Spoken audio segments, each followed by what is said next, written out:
మోకాళ్లలో గుజ్జును పెంచి నొప్పిని తగ్గించి సర్జరీని దూరం చేసే ఫ్రీడమ్ వాక్ నుండి పోటీ చేసినటువంటి మాజీ మంత్రి శ్రీ కామినేని శ్రీనివాస్ గారు గెలవబోతా ఉన్నారు.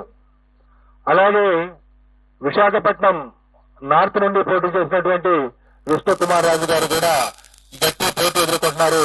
వారికి కూడా గెలిచేటువంటి అవకాశాలు ఉన్నది. తర్వాత జనసేన 21 స్థానాలు పొందినటువంటి జనసేన 21 అసెంబ్లీ స్థానాలు 2 పార్లమెంట్ స్థానాల్లో వాళ్ళు పోటీ చేయడం జరిగింది.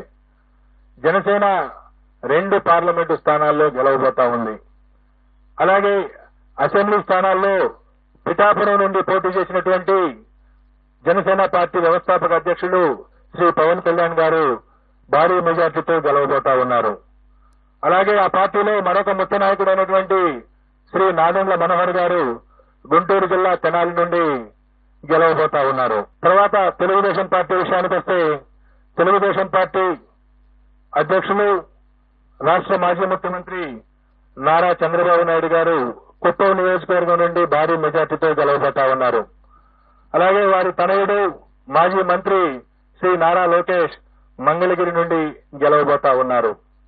అలాగే శ్రీ నందమూరి బాలకృష్ణ గారు హిందూపురం నియోజకవర్గం నుండి మంచి మెజారిటీతో గెలవబోతా ఉన్నారు. ఈ విధంగా ప్రతిపక్ష పార్టీలకు సంబంధించి ముఖ్య నాయకుల విషయాన్ని చూసుకున్న తర్వాత ఆంధ్రప్రదేశ్ అధికారంలో ఉన్నటువంటి వైఎస్ఆర్ కాంగ్రెస్ పార్టీ యొక్క మంత్రివర్గంలో అనేక మంది మంత్రివర్గ సభ్యులు తీవ్రమైనటువంటి పోటీ ఎదుర్కొంటున్నారు.